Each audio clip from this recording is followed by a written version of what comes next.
Halo guys, Assalamualaikum warahmatullahi wabarakatuh. Kembali lagi di channel saya, Diari Bansos. Sahabat YouTube, bagaimana kabarnya hari ini?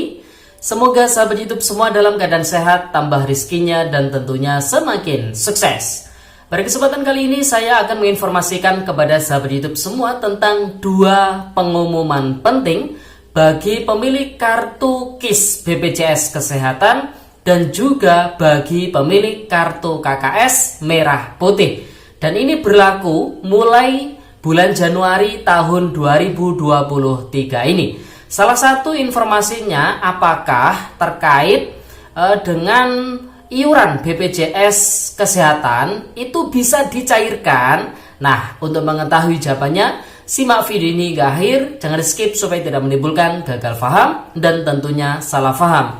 Bagi yang bergabung dan baru kenal dengan channel Diari Bansos ini, saya ucapkan selamat datang dan terima kasih banyak. Saya mohon bantuannya kepada sahabat YouTube semua untuk terus mendukung channel Diari Bansos ini dengan cara like, share, komen, dan tentunya silakan di subscribe channelnya, aktifkan notifikasi loncengnya supaya sahabat YouTube semua tidak ketinggalan di video-video terbaru dari channel Diari Bansos ini. Dan silakan di share ke grup-grup media sosial sahabat YouTube semua apabila video kali ini bermanfaat. Oke, sahabat YouTube, langsung saja saya akan melanjutkan informasinya terkait dengan dua pengumuman penting bagi pemilik kartu KIS BPJS Kesehatan dan kartu KKS Merah Putih mulai bulan Januari tahun 2023 ini diberlakukannya. Salah satunya terkait dengan pertanyaan yang sangat sering ditanyakan kepada saya terkait dengan iuran BPJS Kesehatan itu. Kalau tidak pernah sakit, apakah bisa dicairkan iurannya? Nah, untuk mengetahui jawabannya, simak video ini hingga akhir tentunya. Namun sebelum saya melanjutkan informasi utama pada video kali ini, terlebih dahulu saya informasikan kembali lagi kepada sahabat YouTube semua bahwasanya mulai dari tanggal 11 Januari tahun 2023, nama channel Diari PKH resmi berganti menjadi Diari Bansos. Nah, tentunya di video sebelumnya sudah saya informasikan kenapa alasan dari channel Diari PKH berubah menjadi Diari Bansos tentunya ya. Nah, semoga saja kedepannya channel Diari Bansos ini bisa lebih bermanfaat dan bisa menginformasikan hal-hal seputar bantuan sosial yang lebih mengedukasi dan juga memberi nilai manfaat yang lebih bagi masyarakat, utamanya bagi penerima bantuan sosial ya.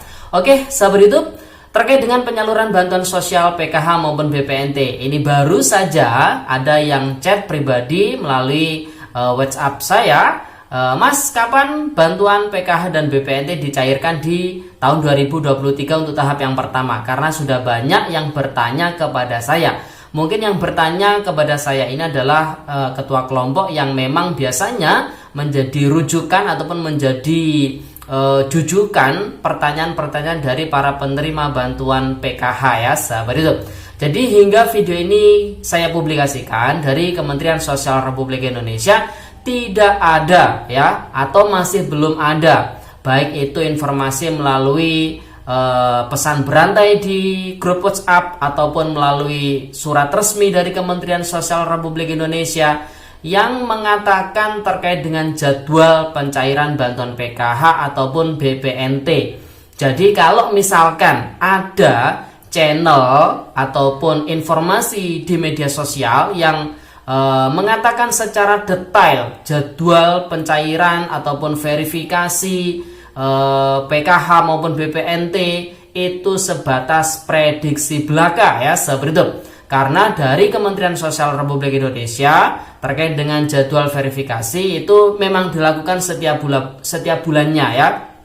Jadi verifikasi melalui aplikasi 6NG Online atau istilahnya dikenal dengan proses penidaklayakan BNPA penerima bantuan sosial ya. Di 6NG Online itu memang dilakukan setiap bulan, adapun jadwalnya mulai dari awal bulan hingga akhir bulan. Jadi hanya sebatas seperti itu. Kalau misalkan ada yang mengatakan tanggal 11, tanggal 15, tanggal 27 dan lain sebagainya, itu sebatas prediksi belaka ya sahabat YouTube. Dan apalagi yang mengatakan pasti positif cair di minggu pertama, kalau tidak minggu kedua. Nah, itu sebatas prediksi saja. Jadi dari Kementerian Sosial Republik Indonesia masih belum ada informasi yang resmi jelas terkait dengan jadwal pencairan bantuan sosial PKH maupun BPNT, dan terkait dengan mekanismenya apakah nanti kembali lewat KKS atau tunai secara pos atau di pos ya sahabat YouTube, itu juga masih belum ada informasinya. Jadi ditunggu saja, yang jelas ketika ada informasi lebih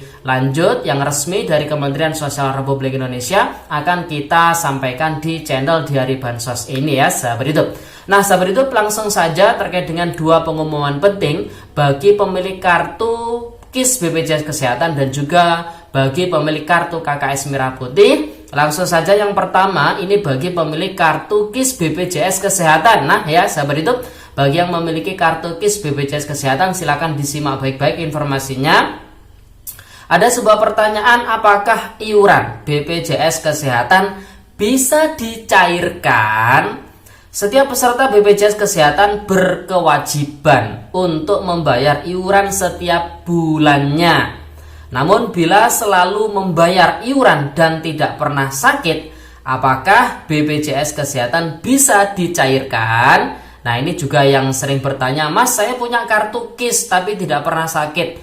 Punya kartu KIS yang gratis dari pemerintah itu kan iurannya dibayarkan oleh pemerintah, baik pemerintah pusat maupun pemerintah daerah. Itu kalau tidak pernah sakit, tidak pernah digunakan, apakah iurannya bisa dicairkan? Nah, dengan membayar iuran bulanan, setiap peserta berhak mendapat jaminan kesehatan, baik sakit maupun tidak, kepesertaan tetap berlaku. Iuran yang tidak terpakai atau tidak diklaim akan digunakan sebagai subsidi silang untuk membantu peserta lain yang sakit. Besar iuran yang diberlakukan, pekerja penerima upah atau PPU sebesar 5% dari upah, rinciannya adalah 4% dibayarkan oleh pemberi kerja dan 1% oleh pekerja.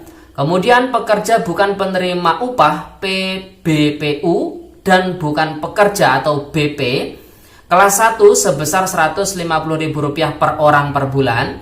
Yang kelas kedua adalah Rp100.000 per orang per bulan. Kemudian kelas 3 Rp35.000 per orang per bulannya. Kesimpulannya, jadi jawabannya tidak bisa dicairkan ya, karena dikarenakan mekanisme BPJS Kesehatan adalah gotong royong. Jadi meskipun sahabat YouTube semua memiliki kartu KIS baik yang gratis maupun yang berbayar, kalau misalkan tidak pernah sakit itu tetap harus dibayar iurannya. Kalau yang gratis berarti yang membayar adalah pemerintah. Jadi bagi yang tidak pernah sakit, maka iurannya itu digunakan sebagai subsidi silang bagi peserta lain yang sakit. Jadi seperti itu ya sahabat YouTube. Nah kemudian informasi yang kedua, pengumuman pentingnya bagi pemilik kartu KKS Merah Putih. Nah ini kaitannya dengan program kartu prakerja. Kalau di tahun 2022 pemilik kartu KKS Merah Putih itu tidak boleh ikut program kartu prakerja ya. Nah pengumuman pentingnya di tahun 2023 besaran bantuan ataupun besaran dari program kartu prakerja itu totalnya adalah 4,2 juta. Kalau di tahun sebelumnya besarannya adalah 3,55 juta. Nah, biaya pelatihannya di tahun ini 2023 adalah 3,5 juta. Kemudian untuk tahun sebelumnya adalah 1 juta. Kemudian insentif pasca pelatihan sebesar Rp600.000 diberikan sebanyak 1 kali di tahun 2023 ini. Kalau di tahun sebelumnya sebesar 2,4 juta diberikan sebanyak 4 kali selama 4 bulan, Rp600.000 per bulannya. Sedangkan insentif survei di tahun ini Rp100.000 untuk 2 kali pengisian survei. Kalau di tahun sebelumnya sebesar Rp150.000.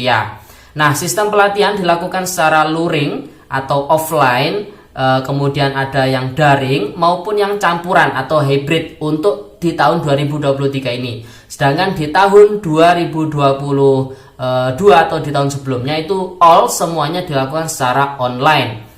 Nah, kemudian durasi pelatihannya untuk tahun 2023 ini ya diberlakukan durasinya minimal 15 jam.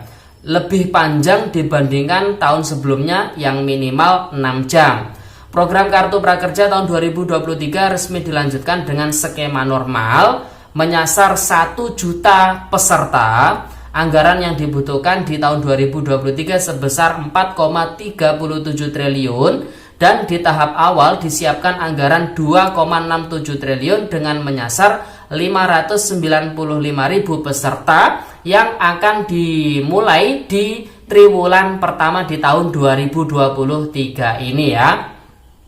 Kemudian syarat peserta yang bisa ikut Kartu Prakerja diperluas. Yang pertama adalah WNI berusia 18 tahun ke atas, tidak sedang menempuh pendidikan formal, kemudian sedang mencari kerja atau pekerja atau buruh yang terkena PHK, atau pekerja atau buruh yang membutuhkan peningkatan kompetensi kerja.